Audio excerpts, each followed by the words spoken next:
এখানে দেখতে পাচ্ছেন বাংলাদেশের মানচিত্র। এখানে হলো সেভেন সিস্টার্স, এদিকে হচ্ছে পশ্চিমবঙ্গ রাজ্য। এই রাজ্যগুলোর মধ্যে এই বাঁধসমূহ অবস্থিত। যে আমি মানচিত্রের মাধ্যমে এবং এক কথায় যে বাঁধসমূহ সম্পর্কে বিস্তারিত আলোচনা করব, তাই আপনারা দেখতে থাকুন। যে এক নাম্বার লিখেছি ফারাক্কা বাঁধ।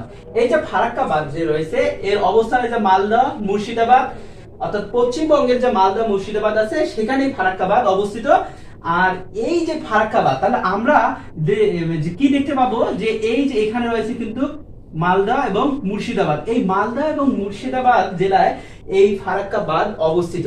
এই ফারাক্কা বাঁধ যে বাংলাদেশের সীমানা থেকে 16.5 কিলোমিটার যে দূরে অবস্থিত। তাহলে কি বললাম, বাংলাদেশের যে সীমানা আছে সীমানা থেকে যে ফারাক্কা বাঁধের দূরত্ব কত, 16.5। আর যদি আমরা মাইলে যাই তাহলে 10.3 মাইল।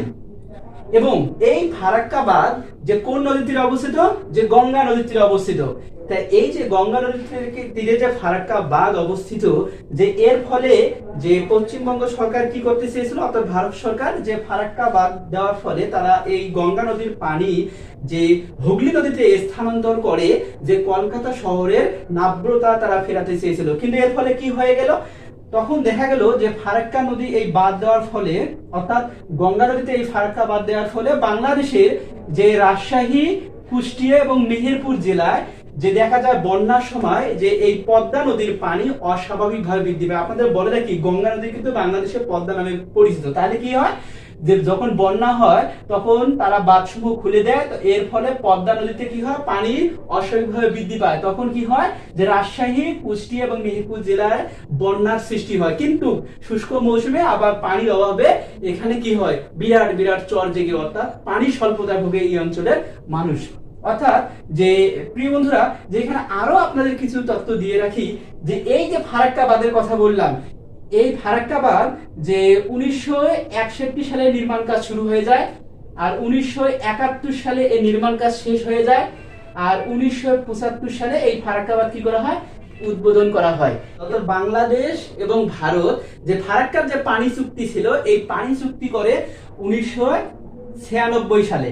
এই 1996 সালে 30 বছর মেয়াদী পানি চুক্তি করে, এর যে মেয়াদকাল শেষ হবে 2026 সালে। আরেকটি তথ্য দিয়ে রাখি এই ফারাক্কা সম্পর্কে, যে ফারাক্কা দিবস হলো 16 মে। তাহলে ফারাক্কা দিবস কত, 16 মে। তাহলে ফারাক্কা বাঁধ সম্পর্কে আপনারা বিস্তারিত জানলেন। এখন আমি আপনাদের আরেকটি বাঁধের কথা বলবো, টিপাইমুখ বাঁধ। এই টিপাইমুখ বাঁধের অবস্থানটা কোথায়, মণিপুর, বরাক নদী। যে আপনারা যে এই যে দেখতে পাচ্ছেন যে এটি হলো মণিপুর একটা রাজ্য। এই মণিপুরে যে এই টিপাইমুখ বাঁধ অবস্থিত, কোন নদীর তীরে, বরাক নদীর তীরে কিন্তু এই টিপাইমুখ বাঁধ অবস্থিত। আর এই টিপাইমুখ বাঁধ বাংলাদেশের যে সীমানা আছে সীমানা থেকে 100 কিলোমিটার দূরে। কত কিলোমিটার, 100 কিলোমিটার দূরে মণিপুরে বরাক নদীতে এই টিপাইমুখ বাঁধ।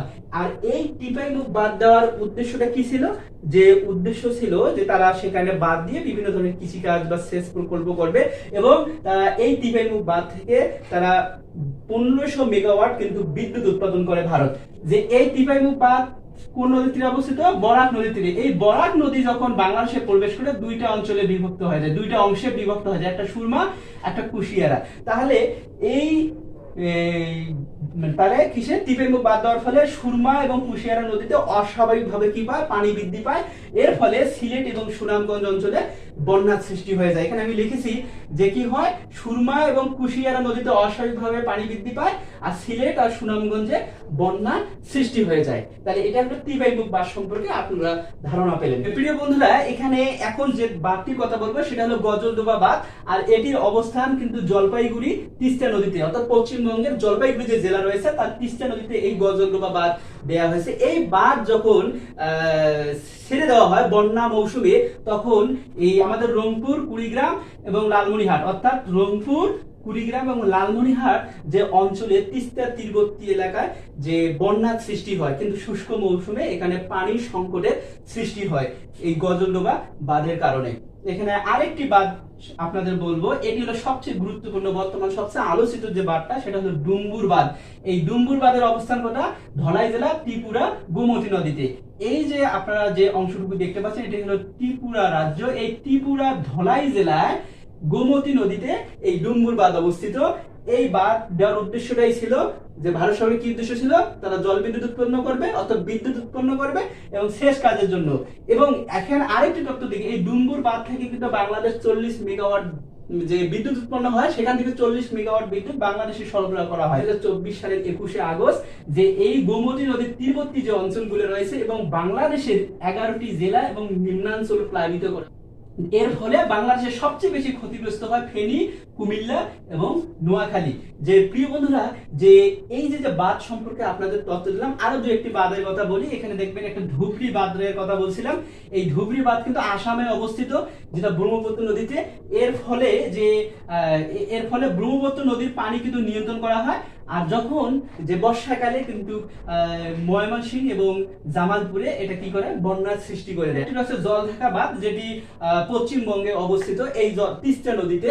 যে এর ফলে এই জলঢাকা বাঁধ যখন খুলে দেওয়া হয়, তখন উত্তর অঞ্চলে কি হয়, বন্যার সৃষ্টি হয়ে যায় এবং শুষ্ক মৌসুমে পানি স্বল্পতা দেখা যায়। আর একটি তথ্য আপনাদের দিয়ে থাকি যে টিপাইমুখ বাঁধ 2009 সালে নির্মাণ করা হয়। তাহলে টিপাইমুখ বাঁধ নির্মাণ করা হয় 2009 সালে।